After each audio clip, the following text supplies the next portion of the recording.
আওয়ামী লীগ সেদিনই ব্যাক করেছে যেদিন মবস্টারদের হিরো বানানো হয়েছিল। আওয়ামী লীগ রাজনৈতিক দলের আগে একটি ধর্মতত্ত্ব, সেই ধর্মতত্ত্বেই ঈমান আবার ফিরে এসেছে। এমনটাই মন্তব্য করেছেন অন্তর্বর্তী সরকারের সাবেক উপদেষ্টা মাহফুজ আলম। মঙ্গলবার রাতে আওয়ামী লীগ ব্যাক করেছে দেখো নাই শিরোনামে দেওয়া পোস্টে মাহফুজ আলম লিখেন, লীগ সেদিনই ব্যাক করেছে যেদিন ২৪কে ৭১-এর বিরুদ্ধে দাঁড় করিয়েছিল স্বাধীনতার বিরুদ্ধের শক্তি।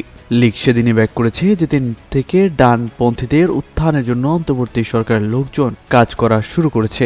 লীগ সেদিনই ব্যাক করেছে যেদিন আইনের শাসনের বদলে মবের শাসনে আনন্দ পেয়েছিল গত ১৭ বছরের মজলুমগণ। লীগ সেদিনই ব্যাক করেছে যেদিন থেকে উগ্রবাদীরা মাজারে হামলা করেছে, মসজিদ থেকে ভিন্ন মতাবলম্বীদের বের করে দিয়েছে। লীগ সেদিনই ব্যাক করেছে যেদিন হিন্দুদের উপর নিপীড়ন নিয়ে মজলুমগণ চুপ ছিল।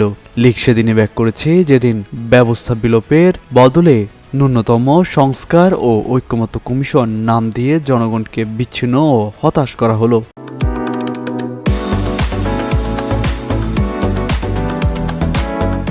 লীগ সেদিনই ব্যাক করেছিল যেদিন অন্তর্বর্তী সরকার পলিটিক্যাল থেকে আমলাতান্ত্রিক হলো এবং আমলা নির্ভর কিচেন ক্যাবিনেট থেকে সিদ্ধান্ত নেওয়া শুরু হলো।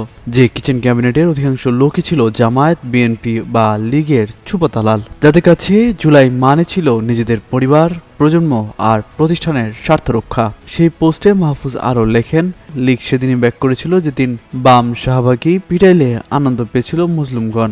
লীগ সেদিনই ব্যাক করেছিল যেদিন এদেশে কাওয়ালি ইনকিলাব কালচারের মতন রিগ্রেসিভ কালচার ব্যবস্থা দিয়ে বাঙালি জাতীয়তাবাদ মোকাবেলার মহারম্ভ হয়েছিল।